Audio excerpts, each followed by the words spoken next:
Our next script is Boy with Kite. Written by Renee Pillay, Boy with Kite is about a surly loner who inherits an odd little boy and must overcome her loathing of him to uncover the truth about the one person they both loved. In this scene, 10-year-old Ben makes an unwelcome entrance into 50-something Stella's life, interrupting her time with her silver fox boyfriend, Linny. She lets the boy stay, but doesn't have to like it. Interior farmhouse, Ben's bedroom, day. Despite the bed and closet, it's pretty obvious this is storage. The shelving units are filled with bags, sacks, and cans, but the room looks clean and the bed linen fresh. Stella opens windows, turns down the bed, checks under it for some reason, muttering the whole time. We'll clear them shelves out later. I made it ready best I could. They didn't exactly give me a whole lot of time. Just said you'd be coming, and here you are. Ben puts his bags down. He looks around the room and lands on Stella. She just stares back. Nothing left to say. Then, You gotta pee? Bathroom's next door. he nods. Okay. She nods. We're done here. And leaves. Interior farmhouse, kitchen, day. Linny nurses a beer when Stella shows up. She's put on a shirt and jeans and heads straight to making coffee. So, the boy's family. Go on, I'm listening. I don't know what for. You're the only one talking. Well, you be that way. I ain't got nothing but time. She throws a look at the bottle in his hand. You're gonna make that last till next Sunday, aren't you? I can make it last till the end of days. I'm that good. But Stella keeps her mouth shut despite that threat. So, you have a brother. What was his name again? Gabe? So, you got a brother named Gabe. It's like Chinese water torture. I had a brother. He died a month ago. That shuts up Linny like nothing else. Stella, well, hell, so you just lost him. I don't know about that. Doesn't seem like you can just lose someone if you haven't seen him in 10 years. But his boy's here.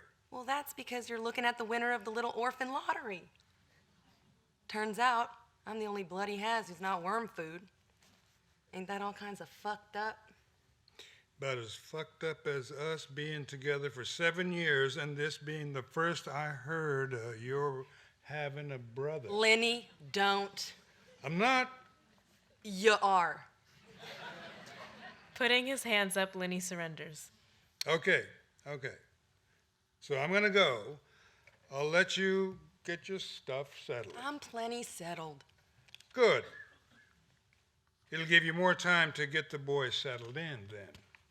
Her flesh-eating glare slides right off him. What's his name anyway? Damned if I know. This throws Linny for a full second. But it's Stella, so he just kisses her and heads out. So, get his name. Try starting with that, huh? Interior farmhouse, third floor hallway, night. Ben's door cracks open to reveal him in PJ bottoms and a t-shirt several sizes too big. He heads down the stairs. Interior farmhouse, Stella's study, night. He opens the door to a room filled with bookcases, tables, chairs, and desks, all overflowing with books. There's a TV set from the 80s hooked up to a VCR. Both belong in the Smithsonian, but apparently they work, as evidenced by what's playing. Gaze glued to the TV, Ben doesn't see the precarious stack until he bumps it. It sets off an avalanche of books and stirs Stella from her place in front of the TV. She uses the remote to turn the screen black. Well, what in the holy hell are you doing here? Ben rears back, face pale, eyes huge. Wait. Sit. Go on, sit. She nudges a chair forward with her foot. He hesitates, but finally takes an uneasy seat. Why are you up? A shrug. He doesn't know. That's when Stella realizes. I figured you were just quiet, but this ain't that, is it? What's wrong with you? Can't you speak?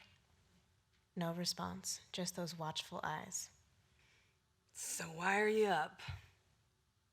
Can't get to sleeping? Got a worm in your head? Ben touches his head, looks alarmed at the thought. Not a real worm, Jesus Christ. I meant a feeling. Like how I knew you were gonna be a boy when your father told me he knocked up your mother. She looks at him, really looks, and what she sees does not make her happy. God damn. You're everything I knew would happen. He was just too blind or too stupid to see it. Well, too bad for him. And too bad for me, too, I suppose. There's a bitter taste to her words, so she grabs a random book off of a table, shoves it at him. Here, it'll help you sleep. Go on, get your ass back to bed. Stella hits play on the remote, and the TV sounds follow Ben out the door. Interior farmhouse, Ben's bedroom, day. Ben climbs into bed with the book on Paul Klee, master of the abstract. He flips the pages and reaches a painting, the Kakandamanish. Anguished and dark, it's Klee's nightmares transformed into art. Ben shuts the book and then pulls the covers over his head. Sequence, stars. The inside of his blanket becomes a galaxy of stars, within the sweeping strokes of Van Gogh's Starry Night. He reaches up to pluck out the brightest among them. He holds it tight and closes his eyes.